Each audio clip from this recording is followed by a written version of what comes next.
To be honest with you, this is not one of, or used to not be one of my favorite stories in the Gospels about my Jesus, the Jesus I know and love. And the Jesus I know and love is always kind, nice, compassionate, caring, and never says a cross word to anybody.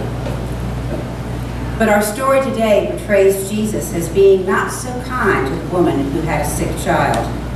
Now, our story takes place in Gentile territory, which means it was populated mostly by the Gentiles, and Gentiles are the non-Jews.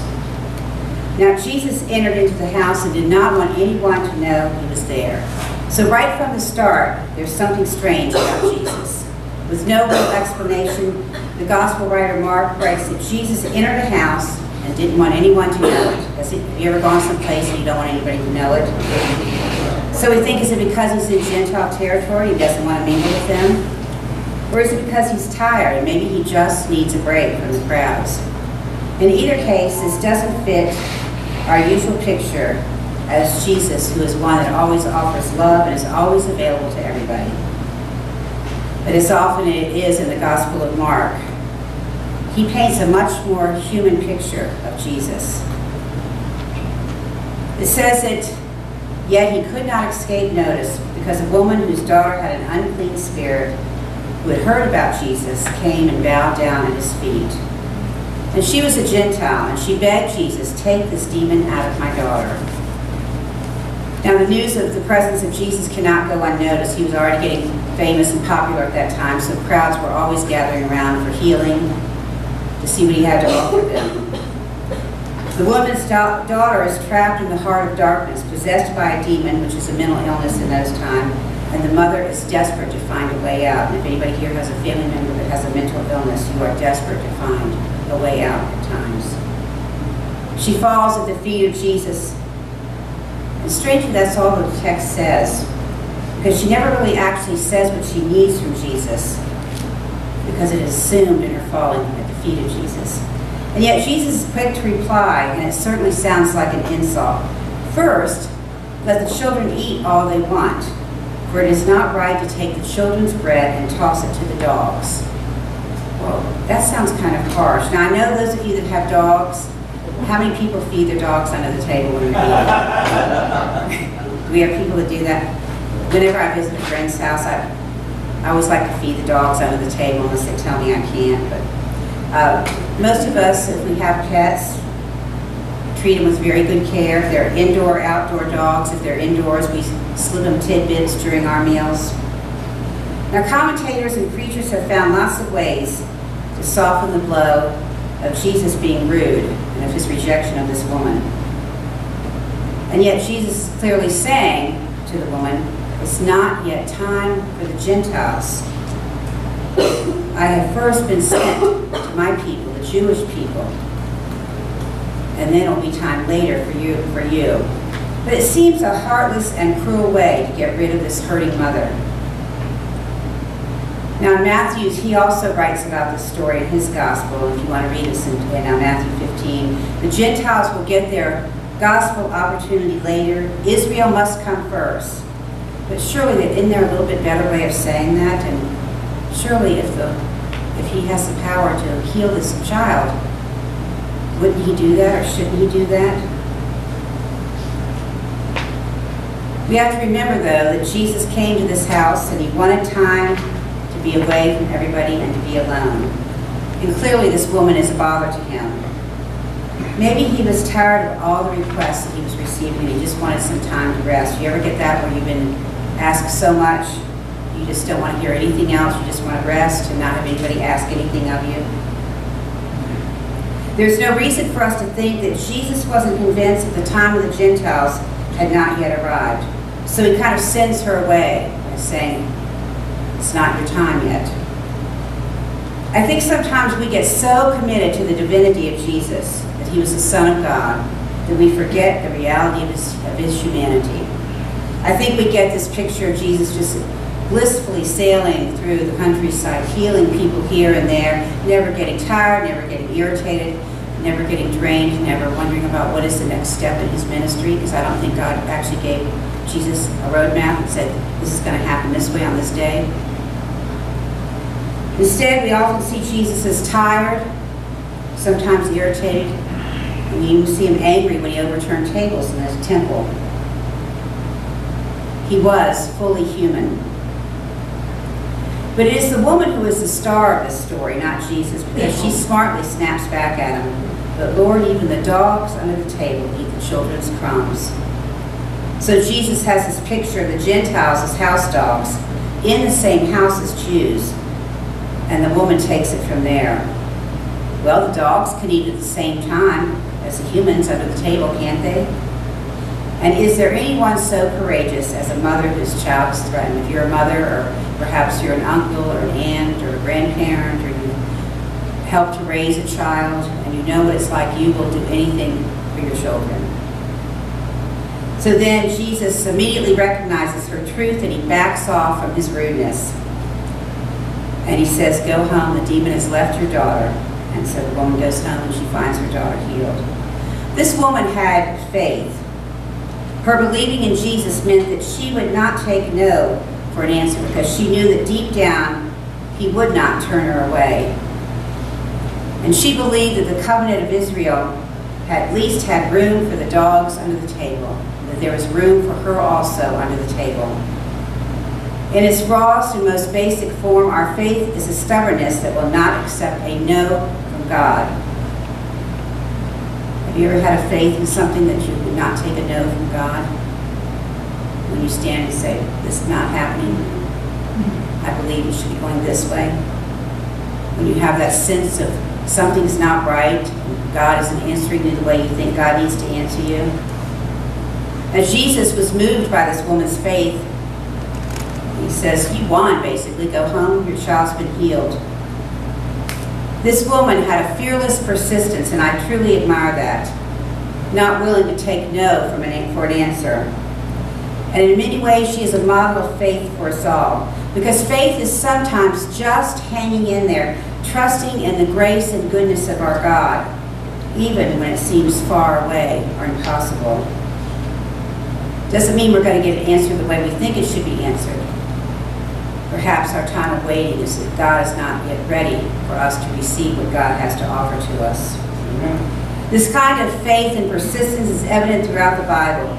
We see Moses bargaining with God over the city of Sodom, not to burn it down, and his refusal to allow God to abandon or destroy Israel after they built a golden calf in the wilderness. And like the woman who stood up to the refusal of Jesus, faith sometimes means that we stand up to God too. You ever stood up to God? Said, I'm standing here believing in everything that you said. Faith is the assurance of things hoped for, the conviction of things not seen. Faith is the assurance of things hoped for. I might not know what's coming down the road, but I hope and believe and have faith that it will be good because God is with me on that. Sometimes our faith will enable us to do extraordinary things. And I'll share with you just a personal story. When I lived on the East Coast in Virginia, my daughter had Dustin, my oldest grandchild. He's now 25, I think, or somewhere. And I think he was 3 years old at the time. And his father was really not in the picture at all. But he decided to come and take Dustin for the weekend and take him to North Carolina where he was living. Well, he wouldn't bring him back. And the mama bear and me came out.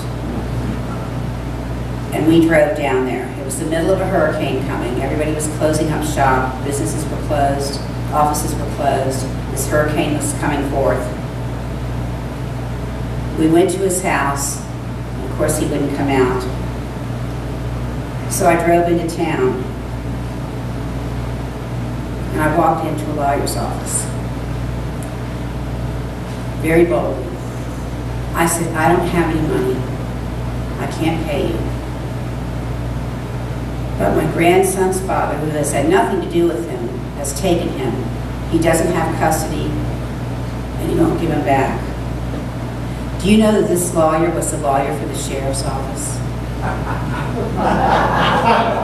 who would have believed it? And he listened to my story, and of course I was crying, and I said, we've got to get him back. And so he went over to the sheriff's office, and they said, let's go get your grandson. God truly intervened on that day. The woman did her part, I did my part.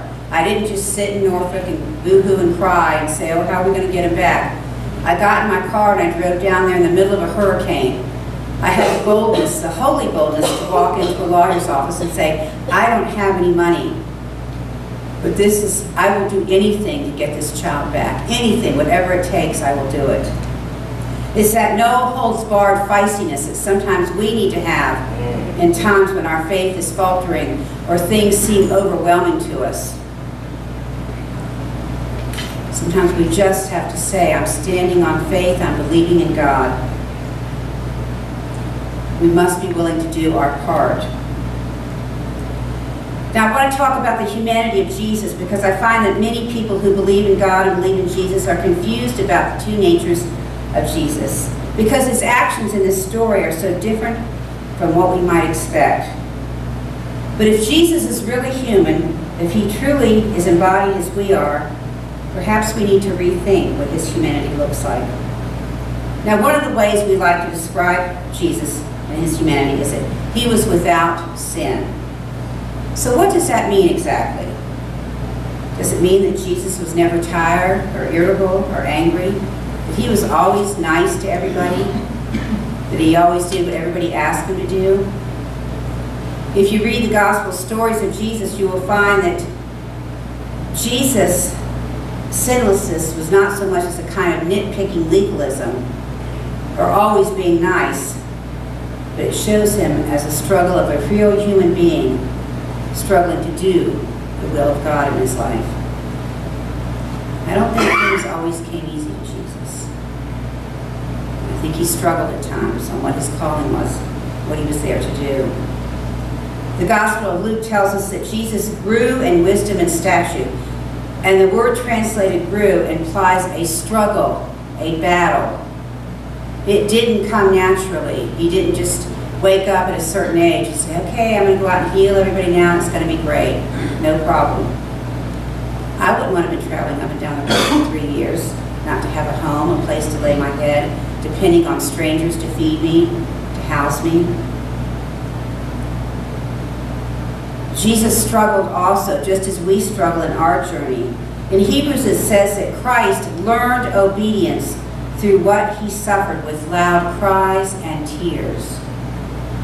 Obedience. We don't like that word.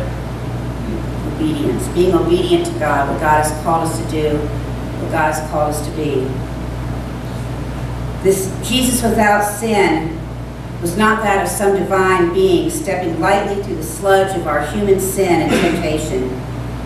It was a real struggle for him to be the one true human being who was obedient to God, as it is with us at many times in our life. To do what God has asked us to do. To reach out to somebody who maybe is on a street corner and is asking for something, and you think, go get a job, or there's resources out there for you, why are you here? But sometimes the Spirit will nudge us and say, respond to this person. Respond to this person. There are times when we struggle to be obedient to God. Times when somebody has wronged us and we want revenge. Times when people have hurt us and we want to hurt them back. And yet, if we're obedient to God, we learn that we don't have to get revenge. We don't have to get people back. And I always try to remember that what is it about this person that causes them to act this way? Perhaps they're going through a difficult time in their life. Perhaps they've lost faith. Perhaps they're feeling unloved or afraid. I often say we're all spiritual beings here on this earth having a human experience. We're all spiritual beings just having a human experience. And there's a part of us that longs to stay in that spiritual being's place of peace and love and joy and singing Kumbaya in a circle with a group of people every day, knowing everything is wonderful and great. And then there's a time in which we sludge into the messiness of our own lives and the lives of those around us. People die, people leave us, things happen, we lose our jobs, we have financial struggles, we have health issues. And yet, we're called to remain obedient to God and to trust in God, to have that faith, to believe that God will act for you on behalf of you. I pray that you'll look at this story of Jesus and realize that he struggled just as we struggle in our faith journey. None of us has it down right. It's a continual journey. None of us truly arrive until we draw our last breath and go home. It's always a step that we need to learn, always a little bit further we need to go. So don't beat yourself up if you say, gee, I fell down doing this, or I wish I'd done this way. Life is a learning experience, and especially on this journey of faith. Will you pray with me, please? Beloved God, we thank you for this woman and the faith she had and the holy boldness that she showed us, that we too, oh God, can at times say to you, this is not right, I don't understand. Help me to see your way, oh God. Help us to have our own holy boldness in the times in which we need that. Help us to know, oh God, that truly we are called to be obedient to you. We thank you for the gift of Jesus the Christ, who truly shows us the way. And I pray that you will bless each person here today. And in Jesus' name we pray. Amen. God bless you.